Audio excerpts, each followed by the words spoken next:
In a stock market hitting new highs nearly every single day, not every stock is getting in on the game.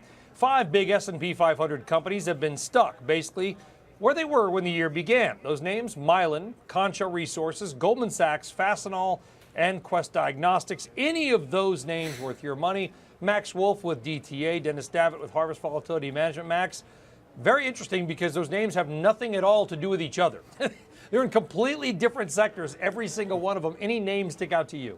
Yeah, so Goldman and Mylan stick out to me. I do think that the sort of worst of times is probably over for the big financial firms. Despite the weakness in the fixed income trading, starting to see some interesting developments here in the M&A business, starting to creep up, and iBanking and wealth management. So I actually think Goldman doesn't need to be dead money. Likewise in Mylan Pharmaceuticals, obviously I don't think it's going back to its previous exciting kind of better momentum days, but I don't think it should be left for dead. And the last little caveat I'll make is a lot of companies have gone nowhere. So part of what's happened here is the indexes have grinded a lot higher, but in the age of index investing, that isn't always as widespread as popular opinion would have you believe.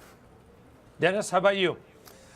Yeah, just to pick up where Max left off on the era of index investing, one of the things that we've seen is correlation. So how stocks move within the index is at all-time lows. So correlation in the S&P is at 9%, which I don't think I've ever seen it that low in 30 years of doing this. But it makes sense when you think about it. You have energy stocks that have lagged, then you have tech stocks that have rallied, and then when they tend to reverse through asset reallocation. I will say, as I look through these stocks and try to find the common theme, the one thing that kind of jumped out a little bit at me, that this is a bit of a reflation story. So where these stocks, their trip to zero has been somewhat of a bumpy ride to get there. Just look at Mylan. But these stocks in the energy sector, as we're reflating back into this global economy and global growth, we see them retrace a lot of the losses that they had earlier in the year.